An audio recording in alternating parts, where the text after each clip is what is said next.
bienvenue sur Public Keys de CoinDesk au NYSE. Visa s'associe à Wi-Fi pour intégrer les stablecoins à son réseau mondial, reliant la DeFi à l'infrastructure bancaire traditionnelle. Voici Reef Collins, cofondateur de Wi-Fi et de Tether. Salut Reef. Bonjour, ravi d'être ici. Merci de vous être joint à nous. Maintenant, posez simplement les bases pour nous et pour le public. Parlez-moi de ce que Wi-Fi est en train de construire et de ce que le partenariat avec Visa permettra. Oui, Wi-Fi adopte une nouvelle approche. Nous construisons une infrastructure qui va réellement fusionner ces deux systèmes. Donc, le système financier traditionnel et l'écosystème blockchain. Il y a des années, j'ai lancé le stablecoin sur le marché et maintenant, l'argent est formaté pour fonctionner sur la blockchain. Il est maintenant temps que les deux systèmes eux-mêmes fonctionnent ensemble. Ainsi, au final, vous aurez la monnaie fiduciaire et les stablecoins qui fonctionneront tous dans un seul compte. Plus besoin de faire des allers-retours. Parlez-moi d'un cas d'usage ici. Pour les personnes qui utilisent Visa ou pour l'utilisateur final, qu'est-ce que cela permet? Qu'est-ce qui change concrètement? Eh bien, Wi-Fi, c'est l'infrastructure sous-jacente. Et donc, en ce moment, l'objectif est de fournir un accès à des services financiers de classe mondiale. Si vous vivez dans un pays développé, nous avons des services financiers plutôt bons.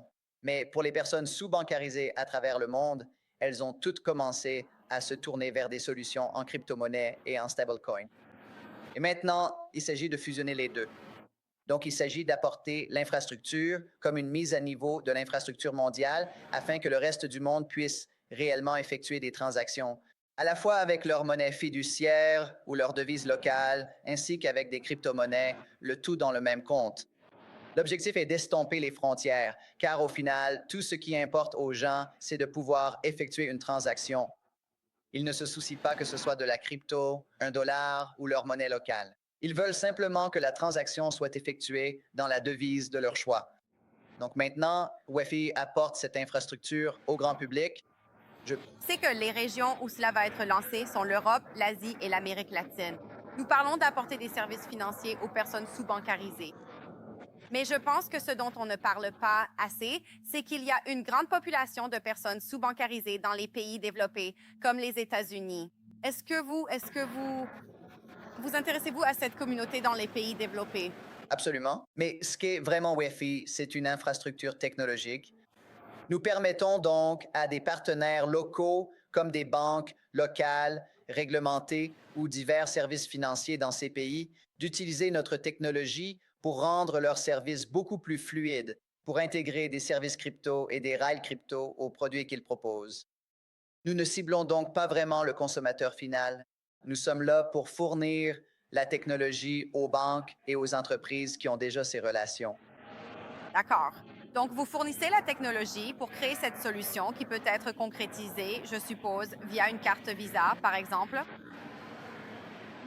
Oui, et Visa nous aide vraiment à boucler la dernière étape. On entend beaucoup parler de partenariats avec Visa et pour la plupart des entreprises crypto, il s'agit surtout d'émettre une carte Visa. Mais pour nous, il s'agit de intégrer un nouveau type de compte, un compte qui fonctionne à la fois avec la crypto et la monnaie fiduciaire et qui est directement connecté à l'écosystème Visa. Cela rend tout ce qui se passe en coulisses beaucoup plus efficace. Vous n'avez plus besoin de faire tous les échanges différents. Cela réduit les frais et rend le temps de traitement des transactions beaucoup plus rapide et plus simple pour l'utilisateur final. Rive, tu sais, dans cette émission, nous parlons de crypto sur les marchés publics et des stablecoins. C'est un moteur important de tout cela, n'est-ce pas? Tu es l'un des cofondateurs de Tether. Je veux dire, lorsque tu as cofondé Tether, pensais-tu qu'autant de progrès auraient été réalisés en si peu de temps? Eh bien, cela fait environ 12 ans, 13 ans. Donc, cela prend encore un peu de temps, mais nous l'avons fait. Et la raison pour laquelle ce concept avait autant de sens, c'est parce qu'il est en avance de plusieurs années-lumière. La capacité de créer un accès mondial au dollar et de te permettre de réaliser des transactions à l'échelle mondiale, instantanément et gratuitement, c'est tellement meilleur que l'infrastructure financière traditionnelle. Donc, oui, je crois que toutes les devises et tous les types de transactions vont converger vers ce nouveau monde où les rails crypto et les rails traditionnels seront fusionnés. Et les stablecoins ne sont que de la monnaie fiduciaire formatée pour fonctionner sur ce nouveau rail. Alors, oui, est-ce que je pense que ce nouveau type de technologie va s'imposer? Absolument, parce que c'est tout simplement un bond en avant gigantesque. C'est tellement révolutionnaire que c'est inévitable. Aujourd'hui, les régulateurs de chaque juridiction élaborent des règles pour les paiements en stablecoin. Cela ne t'affecte peut-être pas tant que ça du côté de l'infrastructure, mais venant de ton expérience, comment observes-tu l'évolution de la réglementation? Et comment observes-tu, je suppose, la fragmentation de la régulation entre différentes juridictions? Écoute, c'est une excellente question et le fait que ce soit un sujet aussi brûlant en ce moment en soi est incroyable car cela permet aux très grands acteurs institutionnels, ceux qui détiennent des milliers de milliards de dollars dans le système traditionnel, de voir une voie et de créer un chemin pour transférer cet argent sur une blockchain. Et ils veulent le faire parce qu'une fois que c'est fait, cela rend leur propre infrastructure plus efficace. Donc tout le monde pousse pour que la régulation ait lieu. Et maintenant, la tension dont tu parles, c'est que certains des acteurs en place disent, oh, si nous proposons des stablecoins, si nous offrons un produit nettement meilleur, des produits à nos clients qui leur rapportent plus de rendement, alors nous aurons un risque de fuite et un risque sur les dépôts. Et cela va ébranler, cela va en quelque sorte rendre ce que nous avons instable. Donc, ils essaient d'empêcher cela. Voici donc mon point de vue à ce sujet. Ils peuvent ralentir le processus et ils pourraient même gagner pour l'instant. Ils pourraient dire pas de rendement sur les stablecoins, mais cela ne sera pas toujours ainsi. Parce que c'est un produit tellement meilleur, c'est le progrès. Et ils ne pourront pas l'arrêter indéfiniment car les consommateurs le réclameront. Et les entrepreneurs trouveront un moyen de contourner n'importe quelle régulation pour s'assurer que leurs clients bénéficient de cette nouvelle technologie. Je pense que tu as raison. Je pense que j'ai reçu beaucoup d'invités sur l'émission qui sont d'accord avec toi. Mais parle-moi un peu de cet aspect. Tu sais, nous avons des régulateurs qui travaillent sur une législation aux États-Unis. Nous avons une législation différente au Canada qui est différente de ce qui se passe en Europe. Et puis, il y a les pays de la région Asie-Pacifique. Qu'est-ce que cela signifie lorsqu'on parle d'un système de paiement mondial?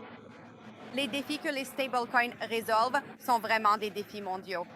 Penses-tu que cette réglementation fragmentée ralentit presque le progrès à mesure que nous avançons? Cela va le ralentir, mais prenons un peu de hauteur. Au bout du compte, un consommateur veut effectuer une transaction, que ce soit dans son propre pays ou à l'international. Nous allons avoir la technologie qui fera en sorte que toute cette complexité, à savoir, il y a une réglementation aux États-Unis, une autre au Canada, une autre en Europe, tout cela sera en arrière-plan et la transaction sera entièrement gérée automatiquement. Parce que, disons que vous voulez envoyer 1000 dollars à quelqu'un dans un autre pays et que cela doit passer par différents chemins pour y arriver. Tout cela, encore une fois, se fait en coulisses. Une grande partie sera effectuée par l'IA et les coûts de changement seront tellement minimes qu'au final, vous disposerez d'un moyen très efficace d'effectuer une transaction, beaucoup plus rapide et plus rentable pour vous ou moins cher pour vous que jamais auparavant. Et donc, oui, ces réglementations compliquent les choses, mais ce n'est rien d'insurmontable. Très bien. Rive, la dernière question que j'ai pour vous est pourquoi avons-nous besoin d'autant de stablecoins? Pensez-vous que nous allons assister à une consolidation à l'avenir? Non, en fait, je pense tout le contraire. Je crois que chaque grand écosystème et chaque institution va émettre sa propre monnaie. Ils auront leur propre marque de monnaie pour leur écosystème, parce que cela offrira plus d'avantages aux personnes qui participent à l'activité de cette entreprise et plus d'avantages à l'émetteur, à cette société. Et le coût de passage d'un stablecoin à un autre sera instantané et presque gratuit.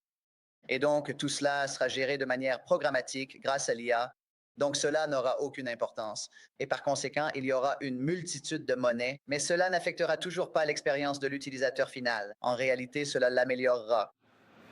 Rive, merci beaucoup d'avoir participé à l'émission. Ce fut un plaisir de vous avoir avec nous. Merci beaucoup. Ravi d'être ici. C'était Rive Collins, cofondateur de Tether et Wi-Fi. Très bien, c'est tout pour cet épisode de Public Keys de CoinDesk à la Bourse de New York. Je suis Jennifer Sinassi et on se retrouve la semaine prochaine.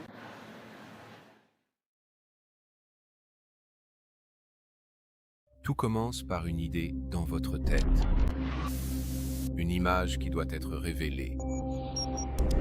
Une vision que vous seul pouvez voir, brûlante en silence. Et quelque part entre le doute et l'aube, l'image devient réelle. Ce qui n'existait que dans votre esprit existe désormais dans le monde. Elle respire, elle bouge. Inarrêtable. Dans l'épisode d'aujourd'hui de Public Keys à la Bourse de New York, une fusion proposée pourrait créer la première entreprise publique entièrement intégrée autour du Bitcoin. La saison des résultats est arrivée, nous analysons Robinhood et nous faisons un aperçu de Coinbase. La plus grande entreprise de trésorerie Bitcoin d'Amérique latine vient tout juste de devenir accessible aux États-Unis. Des investisseurs et un partenariat avec Visa qui boucle le dernier kilomètre de l'infrastructure bancaire on-chain. Je suis Jen Sinasi. Entrons dans le vif du sujet.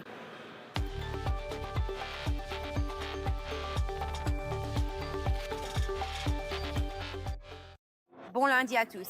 Je souhaite commencer l'émission d'aujourd'hui avec une histoire que je suis de près. La semaine dernière, Tether a proposé de fusionner 3 entreprises Bitcoin stratégiquement importantes en une seule société.